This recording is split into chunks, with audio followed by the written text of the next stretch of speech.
If you're a beginner investor, choosing between an ETF, exchange-traded fund, and an index fund can feel overwhelming. Both options offer broad diversification, low fees, and long-term growth potential. But while they seem similar, they each have distinct features that may be more suitable for beginner investors depending on your goals, habits, and investment platform. An index fund is a type of mutual fund that tracks a specific market index, like the S&P 500. It's bought and sold only once per day at the closing price. ETFs, on the other hand, also track indexes but trade like stocks, meaning you can buy or sell them throughout the trading day. This difference influences everything from fees to flexibility. Index funds are generally easier for true beginners. You don't need to worry about bid-ask spreads or timing the market.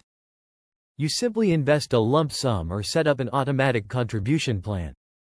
Many retirement plans, like 401ks and RRSPs, include index funds by default. ETFs require a brokerage account and a bit more investor knowledge to navigate the stock market interface. One major difference is the minimum amount needed to start. Index funds often require a minimum investment, sometimes $500 or more. ETFs, meanwhile, can be purchased by the share, meaning you could invest with as little as $20 or $30, depending on the ETF's market price.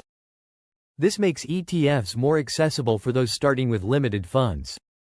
Both ETFs and index funds are low cost compared to actively managed mutual funds, but ETFs often have slightly lower expense ratios.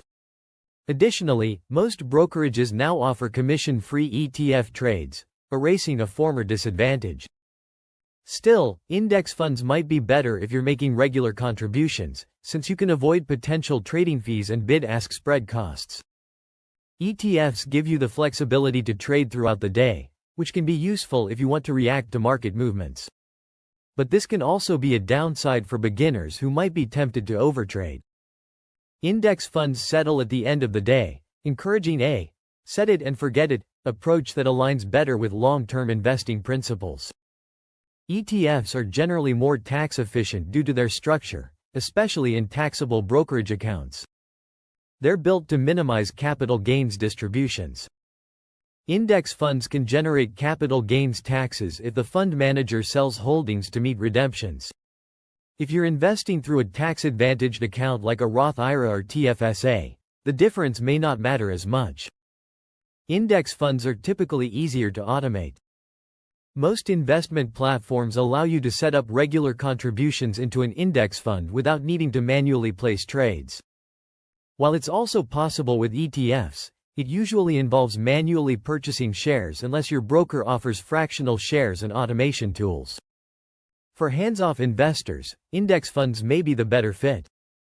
Because ETFs are traded like stocks, their price can vary throughout the day.